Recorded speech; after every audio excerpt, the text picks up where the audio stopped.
Saudi আরবের সঙ্গে মিল রেখে লেবাননেও উদযাপন করা হয়েছে মুসলমানদের সবচেয়ে বড় ধর্মীয় উৎসব পবিত্র ঈদ উল ফিতর। অর্থনৈতিক মন্দার প্রভাব কাটিয়ে বিগত কয়েক বছর পরে এবার কিছুটা স্বস্তি এসেছে বাংলাদেশিদের মনে। তাই তো ঈদও কেটেছে আনন্দ উৎসবের মধ্য দিয়ে। আমাদের দেশে মা বাবা ভাই বোন আছে, তাদের জন্য টাকা পয়সা পাঠাই, তারা যেরকমের সুখে থাকে শান্তি থাকে এটাই আমরা আশা করি।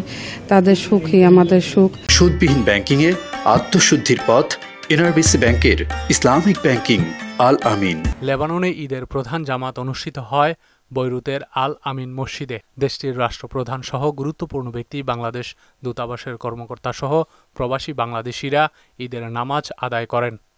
ঈদ উল ফিতরের নামাজ পড়ে আসলাম, এখন আবার কাজে যাচ্ছি। পূর্বার জীবন আমাদের আগে কাজ, তারপরে অন্য কিছু। বাপ মা ভাই বোন আত্মীয় স্বজন বাংলাদেশের সবাইকে মিস করতেছি। দেশটির সালুমি, মোকাল্লেস, হাইসুলুম, ইসবেল সহ আরও কিছু জায়গায় বাংলাদেশিদের আয়োজনে খোলা মাঠে ঈদের ছোট বড় জামাত অনুষ্ঠিত হয়েছে। নামাজ শেষে দেশ, জাতি ও মুসলিম উম্মার সুখ, শান্তি ও পরিবারের সুখ কামনা করে মোনাজাত করা হয়। ঈদ বলতে তো আমাদের প্রবাসের কোনো ঈদ নাই। ঈদ হইল আমাদের ফ্যামিলির, আমাদের মা বাবার, ছেলে সন্তানের, ওরা ঈদ করলে আমাদের ঈদ। আমরা প্রবাস জীবনে আইসি কর্ম করার জন্য, আমরা কর্মটাই আমাদের আসল ঈদ। কারণ ওদের সন্তুষ্ট, ওদের খুশি, আমরাই খুশি।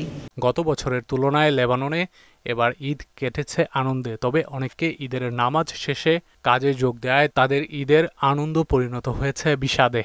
দীর্ঘ প্রায় 4 বছর পরে বর্তমানে যারা লেবানন প্রবাসী আছে সবাই মালিকে আমাদের ডলার বেতন দেওয়ার কারণে আমরা পরিবার পরিজনের কাছে টাকা পয়সা দেশে পাঠাইতে পারছি, এবং আমরা যারা প্রবাসী আছি সবাই মিলিয়া ঈদ আমেজটা উপভোগ করতে পারছি। আমাদের দেশে যত ফিতনা ফাসাদ তুমি হয়ে যাও শেফায়ে আদিলা কামিলা। তানজিদ ভুইয়া, মোহনা ডিজিটাল।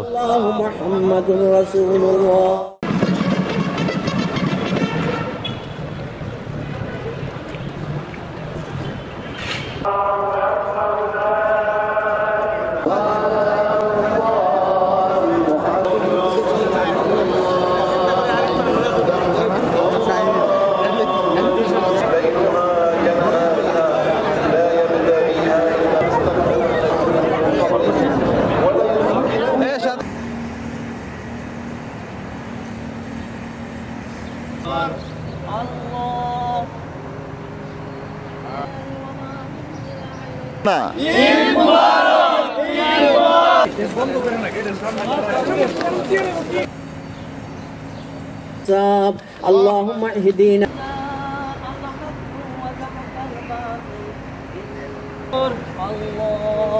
شر ما قضيت انك اللهم لك اسلمت وعليك নামাজ আদায় করেছি। মাবুদ তুমি আমাদের